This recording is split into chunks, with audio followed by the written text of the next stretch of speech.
الا عندك شويه د البطاطا فما تضيعيش عليك هاد الوصفه واحتفظي بالفيديو، اكيد غترجعي ليه. كتجي هاد البطاطا لذيذه بزاف ومقرمشه، والوليدات بالخصوص كيحماقوا عليها، واهم حاجه انها كتوجد في اخر لحظه. تابعوا معايا الفيديو للاخير وما تنساوش اخواني اخواتي لايك للفيديو وتعليق بارطاج واشتراك في القناه للتوصل بكل جديد وفرصه ممتعه. اذا كيف ما لاحظتوا عندي هنايا كميه ديال البطاطا على حسب اللي كتفضلوا نتوما. انا تقريبا عندي هنايا شي 5 ديال البطاطات، شديتهم غسلتهم مزيان وقطعتهم بهذا الشكل هذا، دوائر اللي يكونوا مغلاضين مرقاقين، يعني بهذا السمك هذا اللي وريتكم. الطريقه ديال التحضير ديالها سهله وما فيهاش شي مراحل اللي كثيره، اخر لحظه تقدروا توجدوا هاد الوصفه هذه. صافي هنا من بعد ما قطعتها بهذا الشكل هذا غادي نجيب الكاسرونه اللي غادي ندير فيها البطاطا. درت فيها الماء ودرت معلقه صغيره مع مرش ديال الملحه باش كتجيني البطاطا بنينه. ضروري تسلقوها مع شويه ديال الملحه. والطريقه ديال السليق ما غاديش تبالغوا في السليق ديالها، غادي تسلقوها غير نص سلقه، كنأكد يعني سلقوها غير نص سلقه، غير يدخلها الطياب صافي كتحيدوها. ها نتوما اللي كنغرس فيها ديك الشوكه راها كتغرس يعني طايبه نص طياب. صافي غادي نصفيها وغادي ندوز نحضر التوابل اللي غادي نتبل بها هاد البطاطا هذه. عندي هنايا بيضه واحده، عندي الثومه غبره اولا كتحكوا واحد الفص اولا جوج ديال الثوم اللي متوفر عندكم ديروه، معلقه صغيره ديال التحميره اي بابريكا،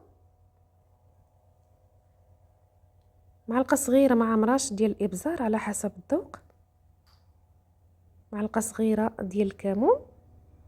غادي ندير شويه ديال الزعتر غنحكو بين ايديا اولا كديروا الاعشاب المنسمه باش كتجي البطاطا ديالتكم منسمه اولا كتستغناو عليهم. عندي معلقه صغيره كذلك ديال الملح، لانني ما كثرتش الملحه في السليق، نتوما على حسب الذوق ديالكم. وعندي تقريبا 2 معالق كبار ديال القزبر ومعدنوس. غنخلط الكل جيدا مزيان، ديك البيضه حتى كتجانس مع ديك التوابل بهذا الشكل هذا. صدقوني راه ما كاين ما سهل او ما ألذ من هاد البطاطا هذه. كيف ما كتعرفوا الوليدات كيحماقوا على شي حاجه سميتها البطاطا، يعني كيف ما درنا ليها كتعجبهم، فمره مره نبدلوا،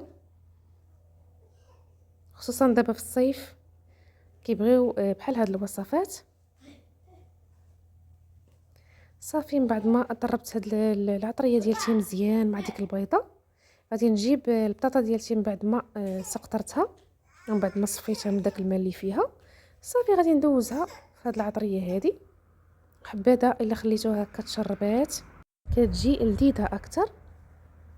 انا صراحه يعني دغيا وجدتها ما خليتهاش نهائيا ارتاحت.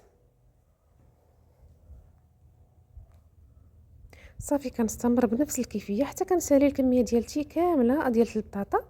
كما كتشوفوا البطاطا راه قابطه في راسها طايبه نص طياب. لو وصلتوا معايا حتى لهنا ومازال ما درتوا داك اللايك فكنتمنى منكم تشجعوني بلايكاتكم واشتركوا في القناه الا كنتم ما مشتركينش. كنشارك معكم دائما وصفات اقتراحات سهله وفي المتناول، وانتم بدوركم ما تبخلوش عليا غير بداك اللايك للتشجيع فقط، وشاركوا الفيديو باش تعمل فائده على الجميع. فكنتمنى منكم كل الدعم، فبلا بكم القناه راه ما كايناش. صافي كنستمر بنفس الكيفيه حتى كنسالي هاد البطاطا ديالتي كامله. وفي هاد الاثناء راه غادي نحاول نشعل الفران باش غنلقى الفران سخون. يعني الطريقه ديالتها راه سهله دغيا كتوجد، نتوما كتصايبوها شعلوا الفران صافي غتديروها في الطاوه ديالتكم وغادي تدخلوها مباشره. ولكن قبل غادي ندوزوها في لا شابلور كيف ما غتشوفوا معايا. ديك التوابل وديك البيضه يعني جاوني قياس لهاد البطاطا هذه.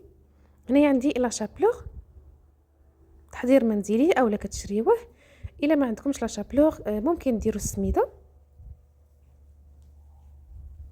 صافي كنحاول نلبسها كامله بداك لا شابلور، وغادي نجيب اللاطه اللي غتدخل الفران ندهنتها غير بالزيت، ما درت فيها لا بابي كويسون ولا والو، اصلا ما كتلصق ما والو، دهنتها غير بشويه ديال الزيت.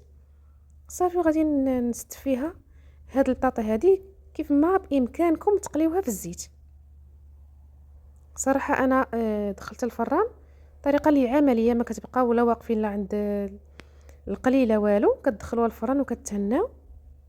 العافيه تكون متوسطه ماشي ناقصه بزاف، حتى كتشوفوا انها تحمرات من التحت وطابت، كتهبطوها للتحت باش تحمر من الوجه ديالها. بالنسبه للفران ديال الغاز، عندي فران ديال الغاز وما كتاخذش وقت اللي كتير حيت راها طايبه نص طياب.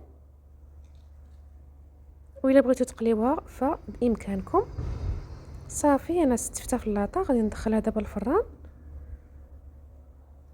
وانا من بعد ما خرجتها، بعد ما ذهب اللون ديالها وتحمرات، انا راه مازال سخونه، غنحاول نقسم معكم واحد الوحده باش تشوفوا انها كتجي طايبه من الداخل. راه حرقاتني، كنحاول نوريكم. كتجي زبده من الداخل ومن برا كتجي مقرمشه. صراحه وصفه اللي كتستحق انكم تجربوها. غير سجلوا الوصفه عندكم، احتفظوا بها، اكيد غادي شي نهار غتحتاجوها. الا ما جربتوهاش دابا غتجربوها من بعد، جربوها لوليداتكم اكيد غادي تعجبهم. ديروها هكا مع في سندويتشات، اولا رافقوا بها الحوت يعني الاطباق ديالكم، اولا غير بوحديتها هكا نتوما كتفنوا ديك الساعه. كنتمنى هذا الفيديو ينال الاعجاب ديالكم، وكنضرب لكم موعد لوصفات قادمه بحول الله. دمتم في رعايه الرحمن، الى اللقاء.